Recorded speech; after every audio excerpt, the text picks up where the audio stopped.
This photo, it's the last time I saw him smile. August 15th, 2007. My boyfriend Elias and I were at the county fair. He was a brilliant physicist, but that night he was different, paranoid, whispering about a project he couldn't talk about. A week later, he was gone. For 16 years, I believed he'd just left me. Then 2 days ago, I got a call from a construction crew demolishing that same fairground. If you've ever loved someone who vanished into thin air, maybe this story will make sense to you. Let me know if you've ever felt that phantom limb, that empty space at the dinner table where someone should be. My name is Allison, and I'm telling this story now in 2025 because it took me 2 full years to finally understand what happened. For nearly 2 decades, I was the woman who got left, the girl from the sad, unsolved mystery. When Elias Vance disappeared, he didn't just take his wallet and his keys. He took my future. He took my trust. He took me. Back in 2007, I was 24, working at the university library. That's where I met him. Elias was electric.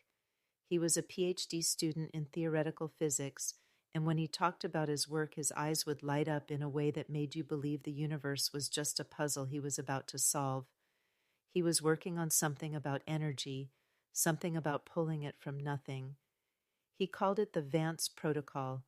He'd scribble equations on napkins at the bar, on his arms, on the fogged-up bathroom mirror. I didn't understand the math, but I understood the passion. He was going to change the world, and I was going to be there to watch. Then that summer, the passion turned dark. It soured. He became secretive, quiet. He stopped working at the lab, claiming his advisor, a man named Dr. Tor. Iris Thorne was a vulture. He was convinced Thorne and the corporation funding their research, Sinova Dynamics, were planning to steal his work. "They're watching me, Allie," he'd whisper in our apartment, drawing the blinds in the middle of the day. "They're logging my keystrokes." I thought it was the pressure, the stress of his dissertation. I told him to take a break, to breathe. That's why I dragged him to the county fair on August 15th.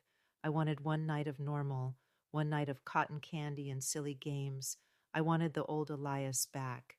That's when this photo was taken. We were on the Skyliner, that big, slow-moving Ferris wheel that gave you a view of the whole county. He's smiling, you see.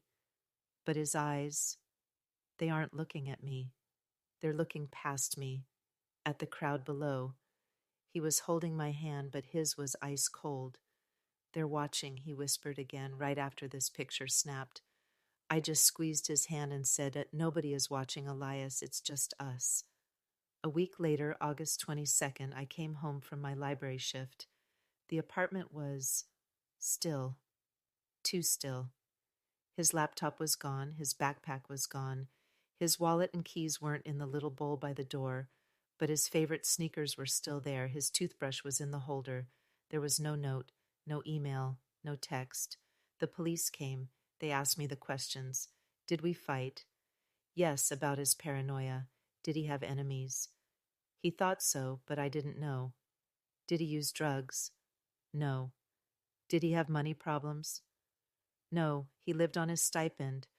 The detective, a tired man who looked like he'd seen it all, put his hand on my arm.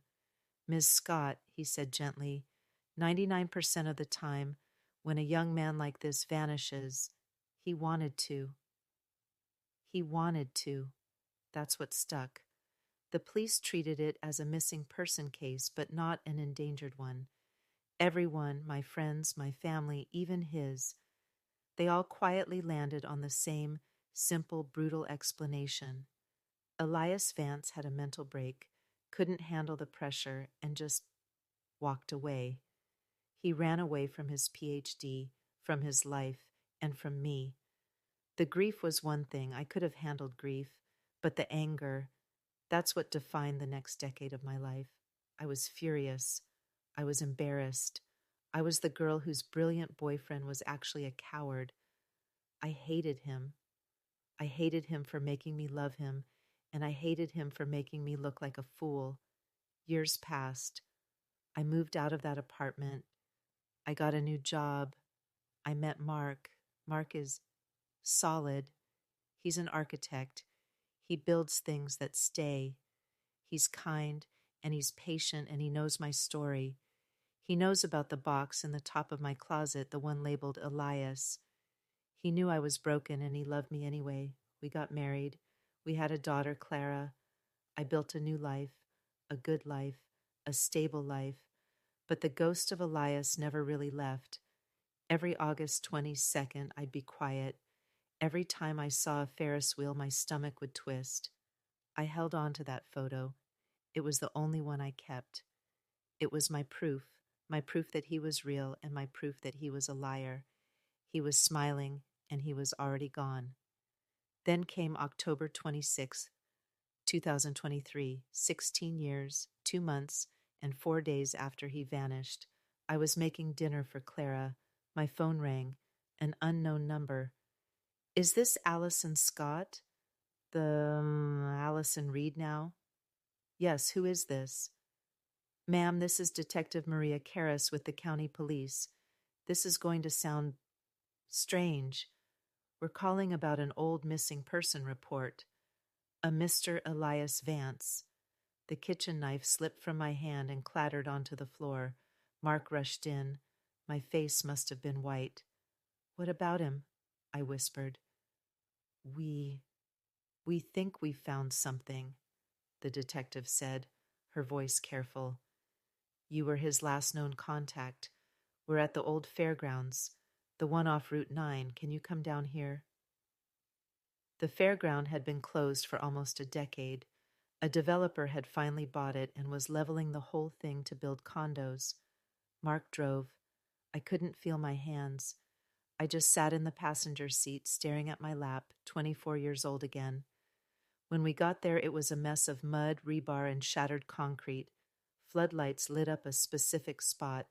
There was a small crowd, police cars, a news van, construction workers in hard hats, all huddled around a massive, splintered hole in the ground. Detective Ferris, a sharp woman in her 50s, pulled me aside. Mrs. Reed, she said, her voice low. The demo crew was breaking up the foundation of the old Skyliner ride, the big Ferris wheel. The hydraulic hammer punched through what should have been a 6-foot solid concrete base.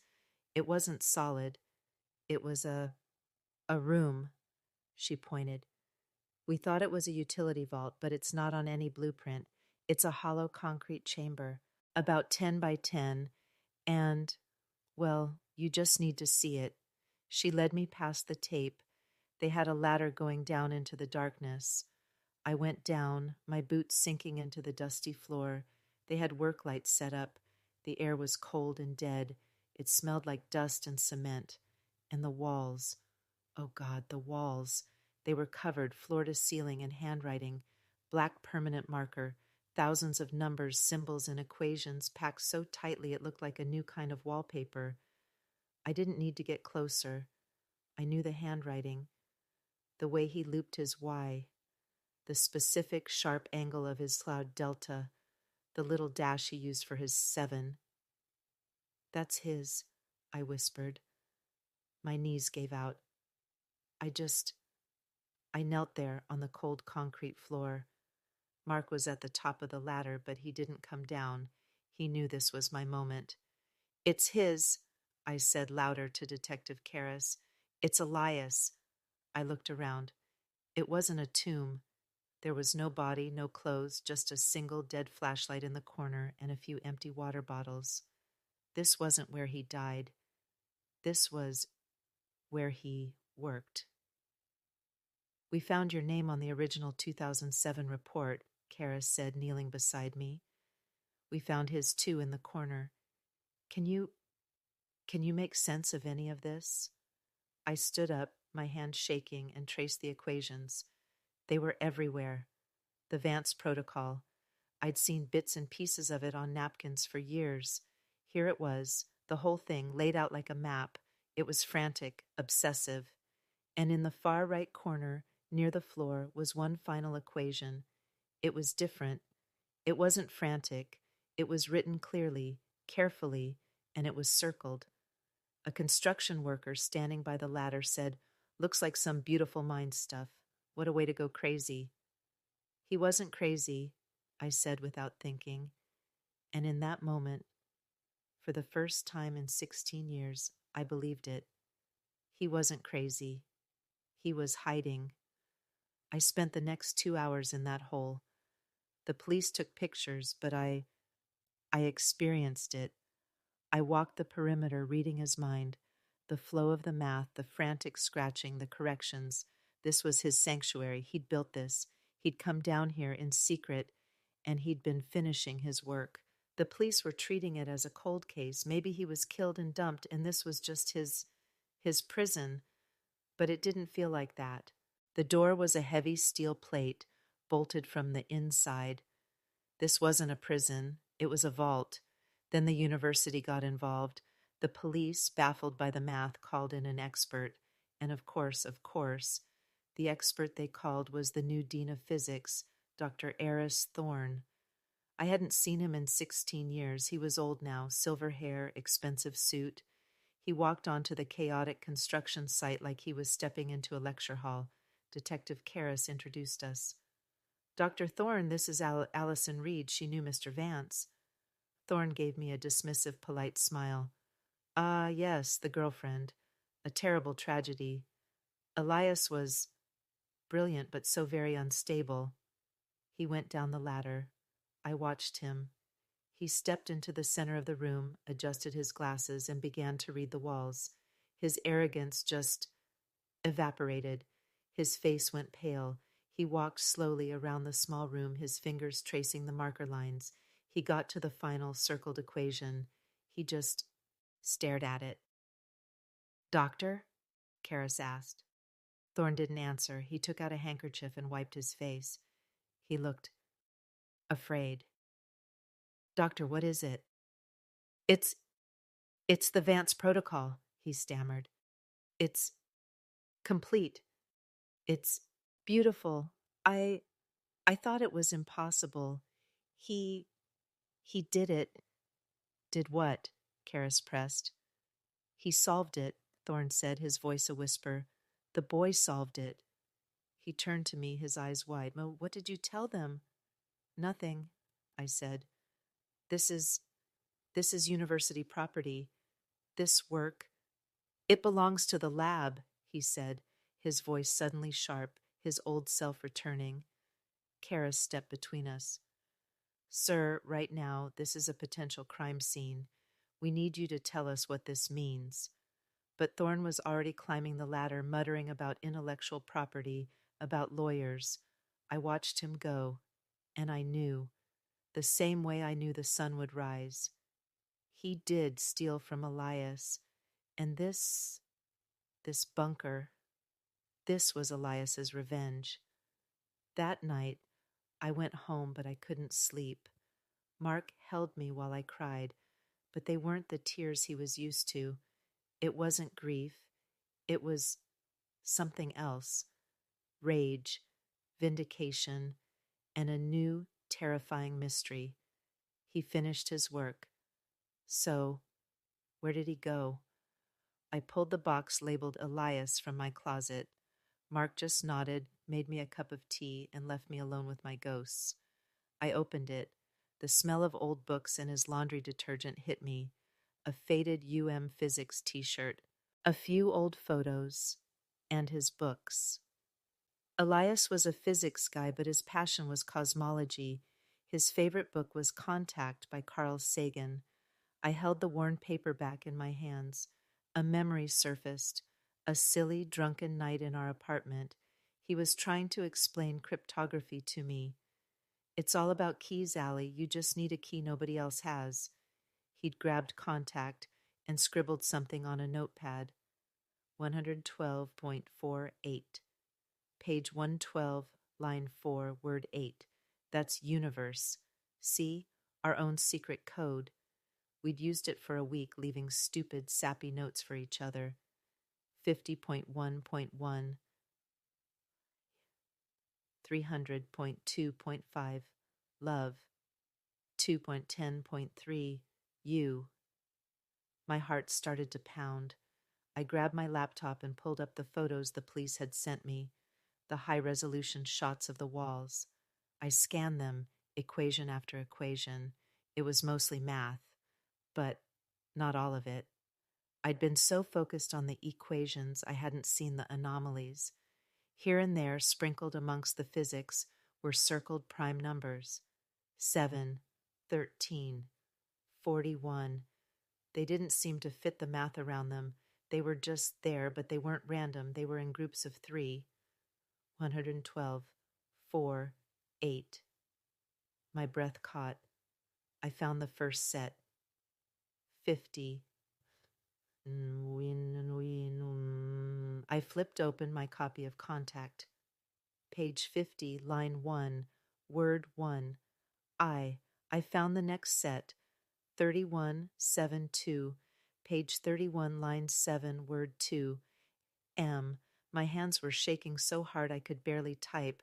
I spent the next 4 hours cross-referencing the prime numbers on the wall with the pages in that old, tattered book. It was a message, a hidden letter, written in a code only I would understand, buried in a language everyone else would misunderstand. When I was done, I had a full paragraph. I stared at the screen, and the last 16 years of my life rearranged themselves. The anger, the betrayal, it all just shattered. Allie, I'm sorry. Thorne was going to ruin me. He was going to steal it all. Sonova, they're not just funders, they're animals. I had to hide. I had to finish. I built this place with cash. I'm safe. I'm not dead. I made a deal. Zurich, 88. They have my work. I have my life. Don't look for me. Be happy. I love you. Always. E. Zurich, 88. I made a deal. He wasn't a coward. He wasn't crazy. He was a survivor. He didn't run away from me. He ran away for me, to protect me. I sat there until the sun came up. Mark found me in the office, the book in my lap, tears streaming down my face. I just pointed at the screen. He read the message. He put his hand on my shoulder. So what do we do now? He asked. I don't know, I whispered, but I can't let Thorne get away with this. The next day, I went to Detective Ferris. I showed her the message. She was skeptical. Mrs. Reed, it's a touching theory, but it's not evidence. It's a bunch of numbers in a book. Zurich? Sonova? It's vague. He's been gone 16 years. As far as we're concerned, this just proves he was alive when he wrote it. And since this vault was sealed from the inside, he left on his own. Case closed. Case closed?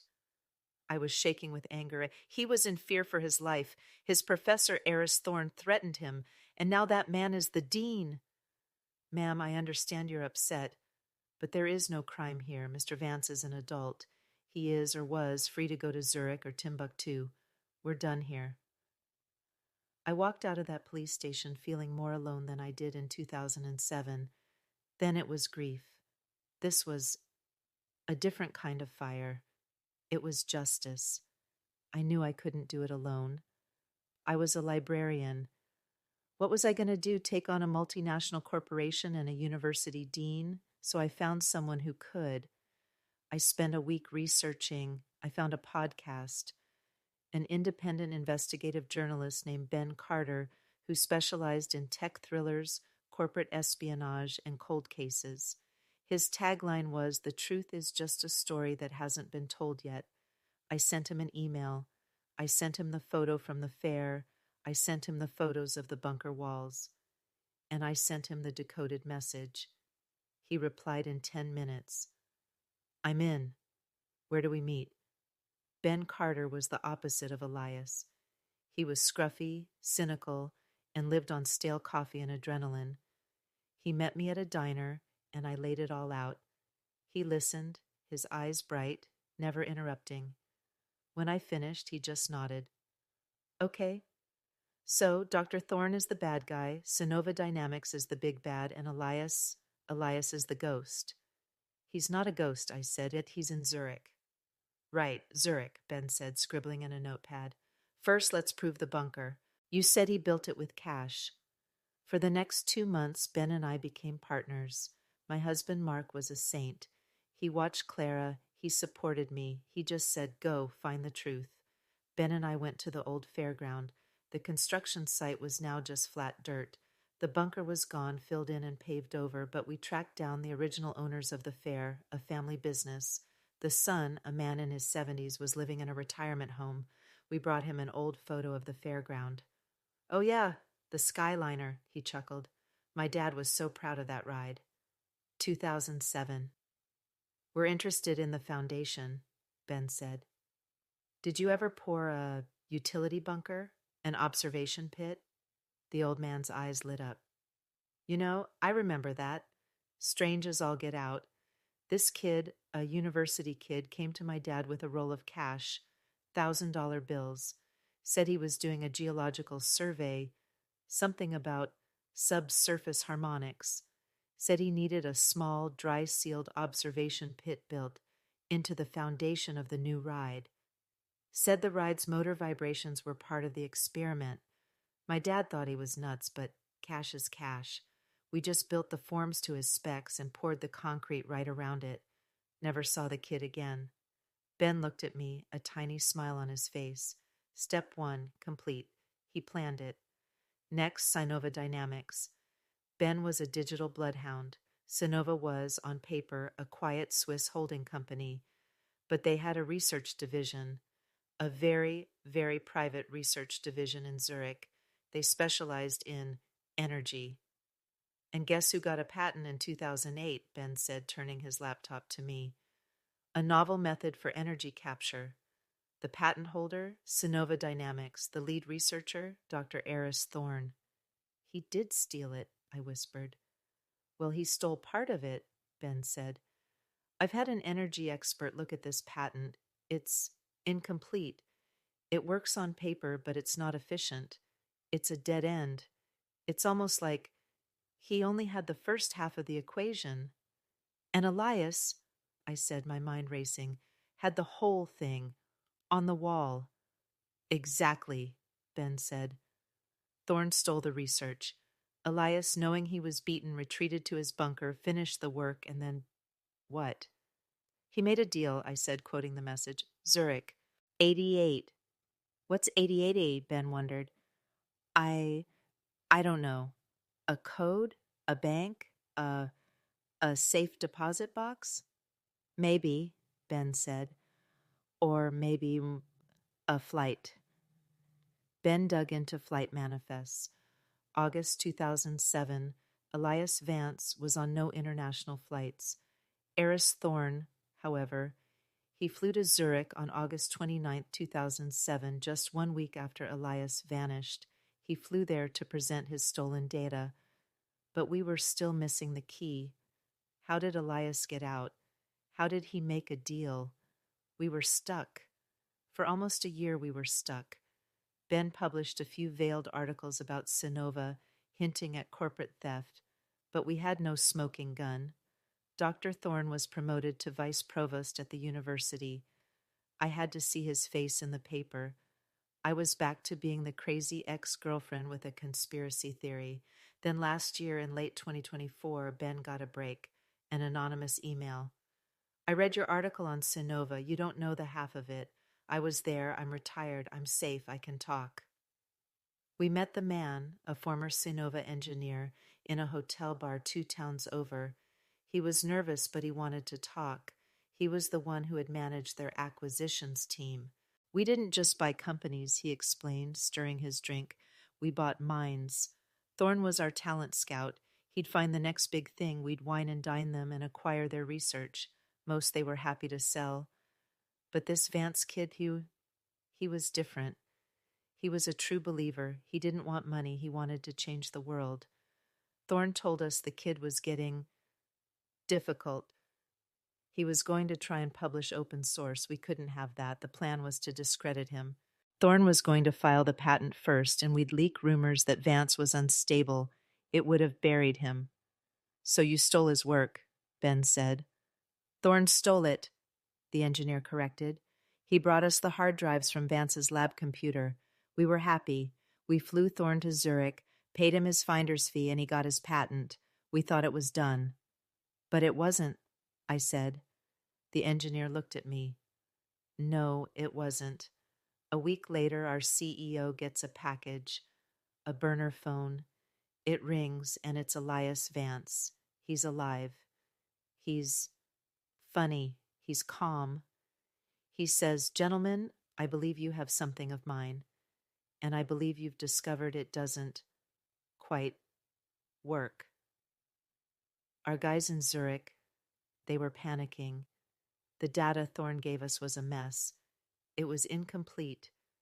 It was a dead end. A slow smile spread across my face. Elias. He gave them a decoy. Vance, this kid, the engineer continued, he lays it all out. He says, I have the real work, the completed protocol. It's on a single hard drive, and I also have a little time capsule, a concrete room covered in my original dated work, proving my intellectual property. Here's the deal. He didn't want money. He wanted a new life. He wanted us to build him a private lab in Zurich. He wanted a new name, a new identity, and an unlimited budget. In exchange, he'd give us the hard drive, and as insurance, he said the location of his time capsule was with a lawyer, to be opened upon his death, or if he ever vanished. He knew exactly what kind of people he was dealing with. So you took the deal, Ben said. It was the deal of the century. We smuggled him out. Non-extradition country. We gave him everything he wanted. A new name. A new life. That man, that boy, has been our single greatest asset for 16 years. He's a ghost. He doesn't exist. He just solves problems. And he made Sonova billions. And Dr. Thorne? I asked, my voice shaking. Thorne? We cut him loose. The patent was useless. He was a fraud. We let him keep his reputation, but he was dead to us. He got a deanship out of it, but he knows.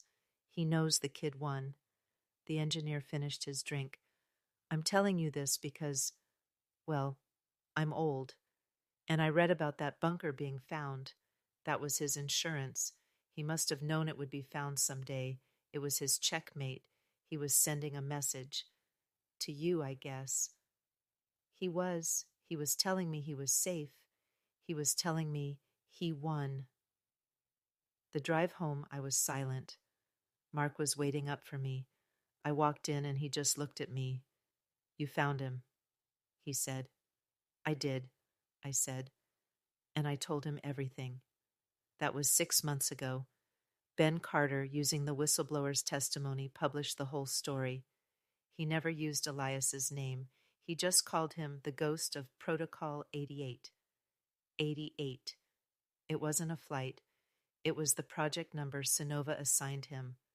Dr. Eris Thorne was disgraced. The university launched an internal investigation. He was fired for academic fraud. His name is Mudd. Sonova Dynamics is now under federal investigation for a lot of things. And me, I have peace. It's a strange, bittersweet kind of peace. The man I loved is alive. He's somewhere in Switzerland, living in a golden cage he built for himself, doing the work he was born to do. He's not the man I knew. He's someone else, a ghost. I still have that box in the closet, but it's not angry anymore. The photo is on my desk. I look at it every day. I'm not that 24-year-old girl waiting for her boyfriend to come home. I'm a wife. I'm a mother. I'm a woman who finally got her answer. He didn't abandon me. He protected me. He knew the world he was entering, this world of corporations and greed, was no place for a person like me. He couldn't take me with him, and he couldn't stay, so he cut me loose in the most painful way possible to save me from it. He built that bunker as his last will and testament, his final I love you, hidden in a language only I could ever understand. He finished his life's work, hid it from the monsters, and then he just walked away knowing it was safe. The bunker wasn't where he died. It was where he left his legacy and his heart. I know I'll never see him again. And for the first time in 18 years, I'm okay with that. What would you have done? Would you have tried to find him in Zurich? Or would you, like me, finally just let him go? Subscribe if you believe every truth, no matter how deep it's buried, eventually surfaces.